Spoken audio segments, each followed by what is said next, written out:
এই আপুটি কি বলতেছে সবাই মনোযোগ দিয়ে শুনুন। নেক্সট। যে মেয়ে তার স্বামীকে সম্মান করে না, খোঁজ নিয়ে দেখবেন তার মাও তার স্বামীকে সম্মান করতো না। কারণ মেয়েরা ছোটবেলা থেকে যেটা দেখে সেটাই কিন্তু শিখে শিখে বড় হয়। এই আপুটি কি বলতেছে সবাই মনোযোগ দিয়ে শুনুন। নেক্সট। যার বেডি 2 নম্বর, যার স্ত্রী পরকীয়া আসক্ত, যার স্ত্রী অন্য পুরুষের লোভে আক্রান্ত, তো এই হাইওয়ান মহিলা, তো এই ঘর পুরা জাহান্নামের টুকরা, জাহান্নামের টুকরা এটা। হ্যাঁ, এটা গুরুত্বপূর্ণ। রাসূলুল্লাহ সাল্লাল্লাহু আলাইহি সাল্লাম বলছেন, তুনকাহুল মারআতু লিআরবাঈন। পৃথিবীতে এই আপুটি কি বলতেছে সবাই মনোযোগ দিয়ে শুনুন। নেক্সট। কোনো স্বামী যদি স্ত্রীকে বলে তুমি ওখানে যাবে না, তুমি এটা করবে না, তুমি আমার কথায় উঠবে, আমার কথায় বসবে, প্রিয় বোন, আপনি এটাকে শাসন না ভেবে আল্লাহর দরবারে শুকরিয়া আদায় করেন। কারণ যেই বাগানে মালি থাকে না, ওই বাগান অচিরেই ধ্বংস হয়ে যায়, সে বাগান টিকসই হয় না। এই আপুটি কি বলতেছে সবাই মনোযোগ দিয়ে শুনুন। নেক্সট।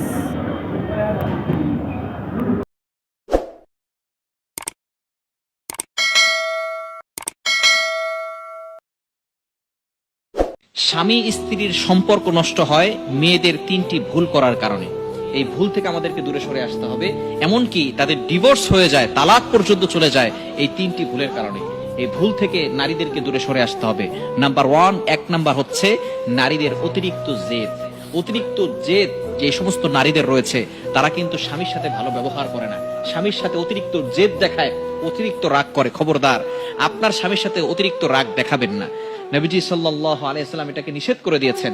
কোন স্ত্রী যদি জানতো তার স্বামীকে কতটুকু ব্যবহার করতে হবে, তার সাথে কতটুকু ভালো ব্যবহার করতে হবে, তাহলে কোনোদিন কোনো স্ত্রী তার মুখ তুলে স্বামীর সাথে কথা বলতো না, এতটা ভদ্রতার সাথে কথা বলতো। নবীজি সাল্লাল্লাহু আলাইহি সাল্লাম জানিয়ে দিয়েছেন, আল্লাহ ছাড়া কাউকে সেজদা দেওয়া জায়েজ নাই। যদি জায়েজ থাকতো, স্ত্রী তার স্বামীকে সেজদা করত। যেহেতু আল্লাহ তাআলা ছাড়া কাউকে সেজদা করা জায়েজ নাই, এই জন্য স্বামীকে সেজদা দিবে না। তাহলে একটু চিন্তা করে দেখেন, স্বামীকে কতটা শ্রদ্ধা করতে বলা হয়েছে, কতটা আনুগত্য করতে বলা হয়েছে, কতটা খেদমত করতে বলা হয়েছে। এজন্য 1 নাম্বার হচ্ছে অতিরিক্ত রাগ, অতিরিক্ত জেদ দেখানো যাবে না। নাম্বার 2, দ্বিতীয় নাম্বার হচ্ছে বেশি বেশি করে স্বামীর সাথে তর্ক করা। অনেক স্ত্রী আছে স্বামীর সাথে তর্ক করে, এটা কখনো করবেন না। স্বামীর সাথে যে সমস্ত স্ত্রীরা ঝগড়া করে, তর্ক করে, স্বামীকে মানসিকভাবে চাপ দেয়, সেই সমস্ত স্ত্রীরা বেশি দিন সংসার করতে পারে না।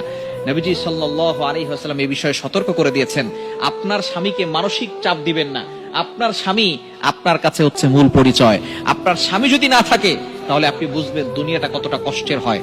যে সমস্ত নারীদের স্বামী নাই, ডিভোর্স হয়ে গেছে, তালাক হয়ে গেছে, মাঝে মধ্যে তাদের কাছে যাবেন, তাদের সাথে কথা বলবেন, তখন তাদের মুখ থেকে শুনবেন দুনিয়াটা তাদের কাছে কতটা বোঝা হয়ে গেছে।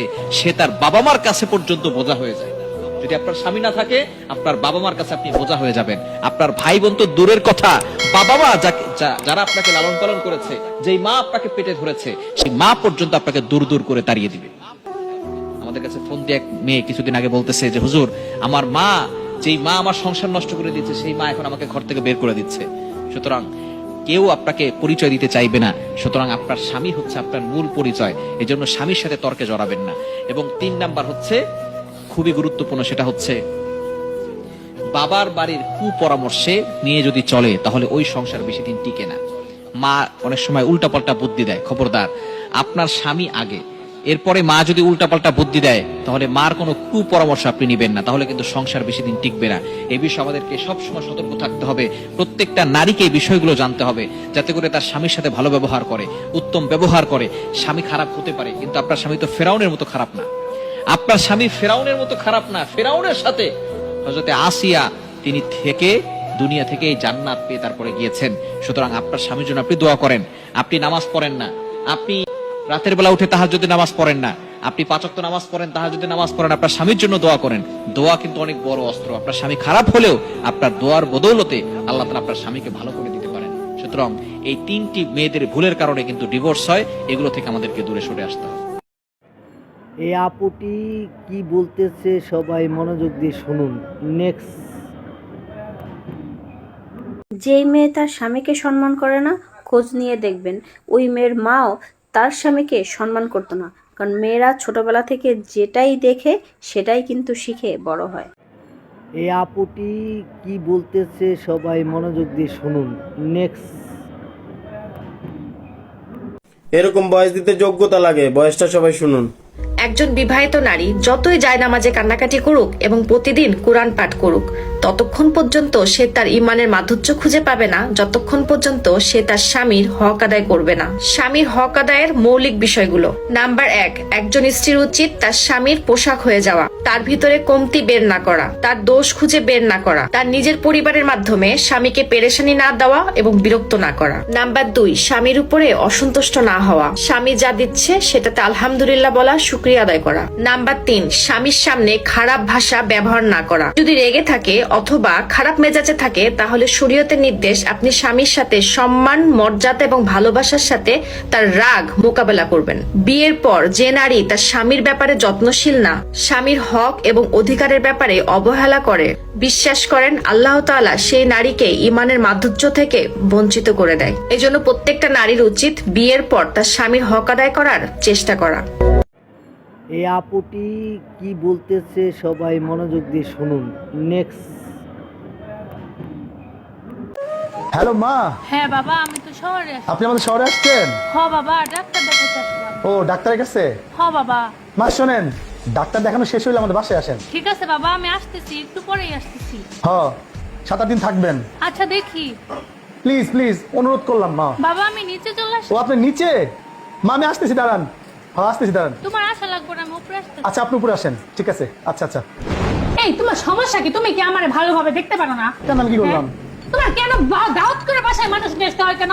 হ্যাঁ, মা মা আসতে শান্তি লাগে না তোমার কোনো সময়? আচ্ছা, মা আসতে আসো। তোমার আসলে আমার 100 বার রান্না করা লাগে, 100 পদ রান্না করা লাগে। সেই সকাল থেকে নাস্তা বানানো শুরু করতে হয় রাত্রে পর্যন্ত। তোমার কি বউরে ভালোবাসা না, বউরে কি তোমার না? তো মা করো কেন? মা দিয়ে কি করবা দুনিয়াতে? মার সেবা করবো না? থাকো তুমি, মা সেবা করবা। মা না, তুমি ডাক্তার কাছে দেখে আসতা, দেখে এসে বাইরে রেস্টুরেন্টে খাওয়া, তুমি গাড়িতে তুলে দিত। তোমার তো সমস্যা কিসের? মা শহর আসছে, মাকে আসতে বলবো না? কেন তুমি আসতে বলবো বাসায়? বাসায় তো কি আমি সারাদিন কাজ করি, তোমার কি ভালো লাগে না? একটু শান্তিতে একটু শুতেও পারি না। তোমার মা যতদিন থাকে সারাটা দিন আমার কাম করা, একটু ঘুমাই দেও পারি না। তুমি এত অত্যাচার করো কেন আমার উপর? মা তো নিচে আসছে, আমি কি বলবো? কি করবো? মাথায় নিয়ে নাচবো? ফাইজলামি করে সবকিছু মাস্টার। তোমার মা এসে তোমার মানে তুমি কেমনে বিদায় করবো আমি জানি না। যদি বাসা ঢুকতেছে তুমি বাসার মুখের উপর দরজা লাগিয়ে দিবা, বলবা যে আমার করোনা হয়েছে বা ডেঙ্গু হয়েছে, সামথিং একটা বলবা, বলে তুমি তার এখন বিদায় করবা। আমি বলে দিলাম একদম বাড়াবাড়ি করবা না, বাসায় জন্য না ঢুকে। আপনি কিছু আসছেন, আপনার ডেঙ্গু করোনা বিছনা করে রয়েছে, আপনি যান, আসেন না। হ্যাঁ মা।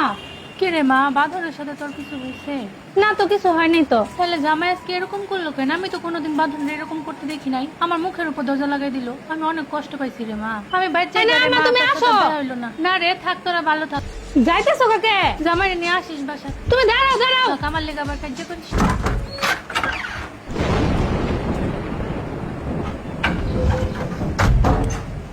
এই তোমার কত বড় সাহস, তুমি আমার মুখের উপর দরজা লাগিয়ে দিছো? তুমি আমার সাথে চলে যাও। কেন? তুমি একবার জিজ্ঞেস করছো কার মা? কার মা? তুমি ভাবছো এটা আমার মা? তার মাকে মানা? চলে সুন্দর হয়ে যাও।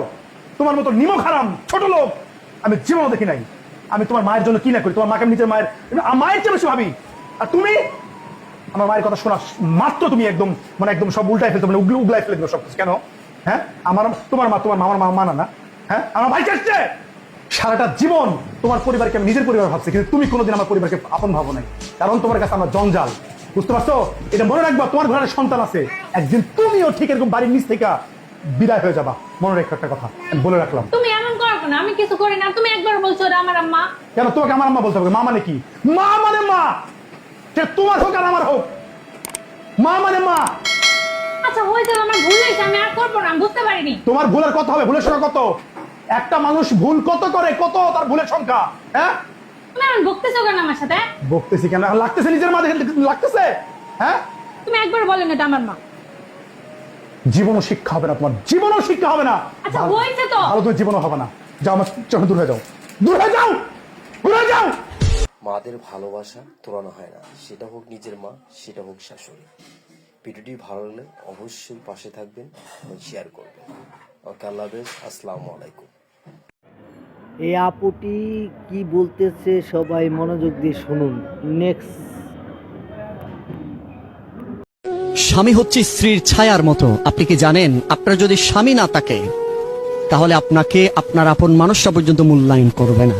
ইভেন আপনার মা, আপনার বাবা, আপনার যত প্রিয় মানুষ থাকুক, আপনার যখন স্বামী থাকবে না আপনাকে 2টা পয়সার মূল্যায়ন করবে না। সেজন্য স্বামী একটা স্ত্রীর জন্য তার ছায়ার মতো, ছায়া ছায়া, তার একটা খুঁটি। যেই স্ত্রীর স্বামী নেই তার মতো অবাগা কেউ না। এই আপুটি কি বলতেছে সবাই মনোযোগ দিয়ে শুনুন। নেক্সট।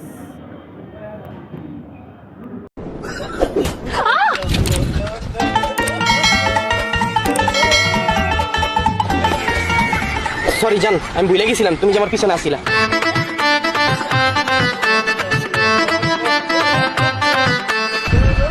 দোস্ত তুই যা, আমি আসতেছি। তোমার কাছে টাকা আছে? না দাও। কই যাও? তুমি পড়ে গেলা না, ওষুধ আনতে যাই। আরে আমার কপাল, আমরা যে এখন খাবো, তোমার কাছে থেকে খাবারের বিলটা দেওয়ার মতো টাকা আছে?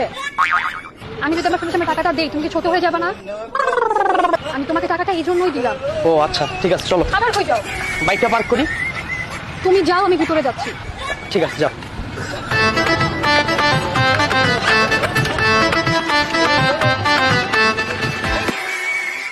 দোস্ত বেশি ব্যথা পেয়েছিস? হ্যাঁ রে, একটু লেগেছিল। আল্লাহ, কিভাবে পড়ছিলি?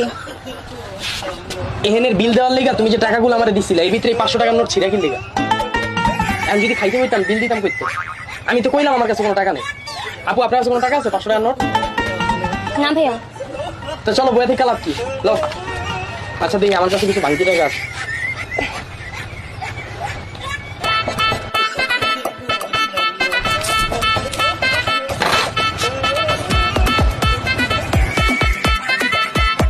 দোস্ত, এটা তোর বয়ফ্রেন্ড? কিভাবে সম্ভব? আমার তো মাথায় ধরতেছে না।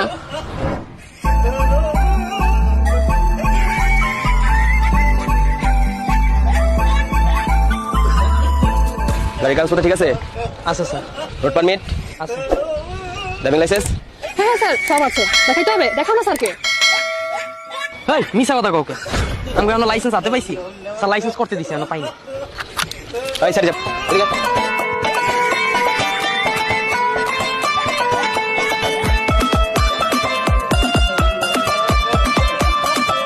যান। সরি, ভুলে গেছি। রাখো না। যান, কইলাম তো করি। একটা মানুষের মাথায় কতখানি কমন সেন্সের অভাব থাকলে তোমার মতো এই কাজগুলো করতে পারে? যেখানে পুলিশ নিজে থেকে ইশারা দিয়ে বললো চলে যাওয়ার জন্য, তোমার কি দরকারটা ছিল একবার বলা তোমার লাইসেন্স নাই? আমি সত্যিই খেয়াল করিনি যে পুলিশ ইশারা করছিল যাওয়ার জন্য, নাইলে সত্যিই বলতাম না। আচ্ছা আমার মাফ করে দাও, সরি। একটা মানুষকে কতবার মাফ করা যায়? কতবার মাফ করা যায়? তুমি আমার লাইফে আসার পর থেকে আমার লাইফে সমস্ত সুখ শান্তি সবকিছু শেষ হয়ে গেছে। তুমি আসছো কেন আমার লাইফে? আমি যখন একা ছিলাম আমি তখনই ভালো ছিলাম। তোমাকে নিয়ে আমি প্রত্যেকটা মুহূর্তে আতঙ্কে থাকি, প্রত্যেকটা মুহূর্ত। তোমার মধ্যে একটা না দুটো না হাজারটা প্রবলেম আছে। তোমাকে আমি আমার ফ্যামিলির কাছে নিয়ে যাব, কনভিন্সটা কিভাবে করবো বলো আমাকে, যেখানে আমি নিজেই তোমার উপর কনভিন্স না। আমি তোমাকে আমার কোনো ফ্রেন্ডের সামনে নিতে পারি না। কেমনে নিব? কারণ তুমি কখন কি একাম করে বসো এই চিন্তায়। দেখো, আমার পক্ষে আর রিলেশনটা কন্টিনিউ করা একদমই সম্ভব হচ্ছে না। আমি তোমার থেকে ব্রেকআপ চাই। শোনো, আমি তোমাকে অনেক ভালোবাসি। এটাই তো আমার জীবনের সব থেকে বড় ভুল, তোমার ভালোবাসাটা একসেপ্ট করে নেওয়া। দেখো, এত ঘুরে পেঁচা কথা বলার সময় নাই, আমি পারবো না কোনো কিছু কন্টিনিউ করতে। বললাম তো আমার ভুল হয়ে গেছে, আমার মাফ করে দাও, সরি। দেখো, আমাদের সম্পর্কটা এমনিতেও বেশি দিন টিকবে না। আমার ফ্যামিলি অলরেডি ছেড়ে দেখা শুরু করে দিয়েছে। আর তুমি মাত্র স্টাডি করতেছো, তুমি স্টাডি কবে শেষ করবে, কবে তুমি জব করবা? আর সব থেকে বড় ব্যাপার হচ্ছে আমরা সেম এজ। এটা আমার ফ্যামিলি কোনো দিনই মানবে না। তো আমার পক্ষে কোনো কিছুই পসিবল না। তুমি এতদিন ওয়েট করতেছো, আর একটা বছর ওয়েট করো। আমার স্টাডি তো আর 1 বছর পরেই শেষ হয়ে যাবে। দেখো, এত কথা বাড়ায় লাভ নাই। প্রথমত, আমি তোমার উপরে নিজেই স্যাটিসফাই না। আর তুমি তোমার পজিশন এখনো কিছুই তৈরি করতে পারো নাই যে আমি তোমাকে আমার ফ্যামিলির কাছে নিয়ে যেতে পারবো। আর যদি তোমাকে আমার ফ্যামিলি মাইনাও নেয়, আমার ভাই তোমাকে কোনো দিনই মাইনা নেবে না। আর তুমি আমার বড় ভাইকে খুব ভালোভাবে চিনো, তার ডিসিশন আমার ফ্যামিলিতে সবার আগে। তো আমার পক্ষে কিছুই পসিবল না। তুমি হাজার কারণ দেখাইতেছো তোমার সাথে না থাকার। তোমার কাছে কি একটা কারণ নেই যেটার জন্য আমি তোমার লাইফে থাকতে পারি?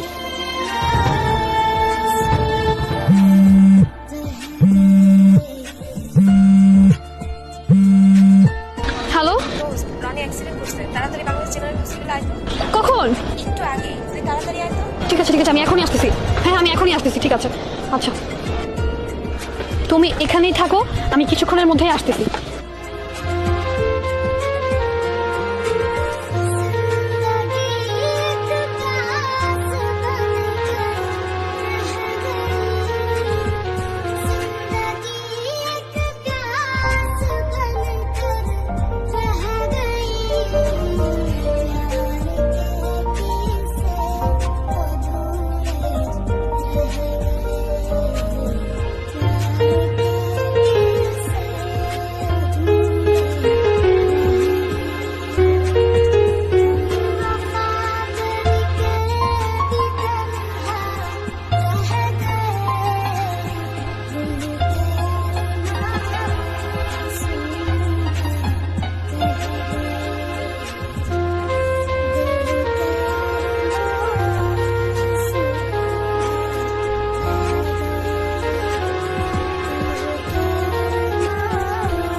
কি হলো শুভ কই?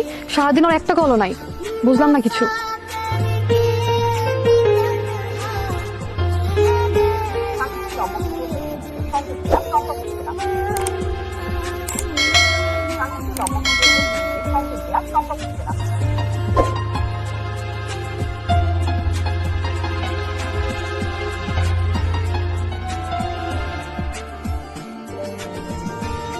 ভাইয়া শুভ কি বাসায় আছে? না ভাই তো বাসায় নেই। একটু দেখবেন ভাইয়া, সারাটা দিন ওর ফোনটাও। আমি সারাদিনই আজকে এদিকে, ভাই তো আসেনি, দেখি নাই, চোখে পড়ে নি আজকে সারাদিন। আচ্ছা ভাই প্লিজ একটু দেখেন না। আমি সারাদিনই এদিকে আপা। আচ্ছা একটু দেখেন না ভাইয়া প্লিজ। আচ্ছা আপনি যখন বলতেছেন তো দেখি।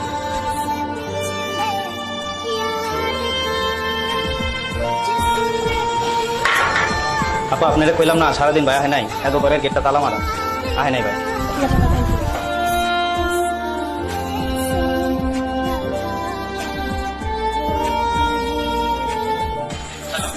ভাইয়া শুভ কি সারাদিন আজকে আপনার সাথে ছিল? আচ্ছা ভাই ঠিক আছে, ওর ফোনটা না সারাটা দিন অফ। আচ্ছা ঠিক আছে ভাইয়া। হ্যালো ভাইয়া, শুভর সাথে কি সারাদিনে কোনো কথা হয়েছে? না হয় নাই, ওর ফোনও অফ। আচ্ছা ঠিক আছে ভাই। হ্যালো ভাইয়া, হ্যাঁ বলেন। শুভর সাথে কি কথা হয়েছিল সারাদিন আপনার? না আপু হয় নাই, কেন কি হয়েছিল? না না ভাই কিছু হয় না, এমনিতেই। ওর সাথে কথা হইলে তোমাকে জানাই দেব। আচ্ছা ঠিক আছে ভাই।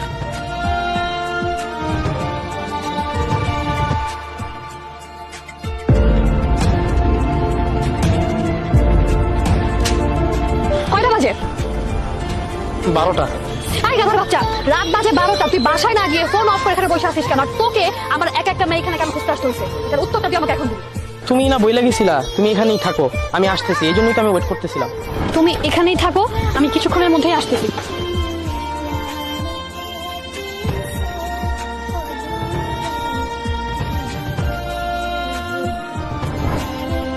তো তুমি আমাকে ফোন কেন দাও? তুমি না আমাকে বললা তুমি আসতেছো, শুধু শুধু তোমাকে কল দিয়ে কেন বিরক্ত করবো? আর এর উপর সারাদিন এখানে থাকার কারণে চার্জও দিতে পারিনি, ফোন একটু আগে অফ হয়ে গেছে। আর আমি যদি না আসতাম আজকে? ধুর পাগল, তুমি আসবা না কেন? তুমি যেহেতু বই লেগেছো না আসবা, তুমি রাতে আসো আর সকালে আসো, তুমি আসবাই আমি জানি। আচ্ছা তুমি যে সকালে রাগ করছিলা, রাগ কি ভাঙছে? প্লিজ আর রাগ করে থাইকো না, আমাকে ছেড়ে যাও না প্লিজ, আমি তোমাকে অনেক ভালোবাসি। তুমি ঠিকই বলছিলা, ভালোবাসতে হাজার কারণ লাগে না, একটা কারণই যথেষ্ট। আর আমি একটা কারণই পাইছি। হ্যাঁ তোমরা বই রয়েছে টাকা কোনো না কে? তাই তুমি পয়েন্ট দিবো।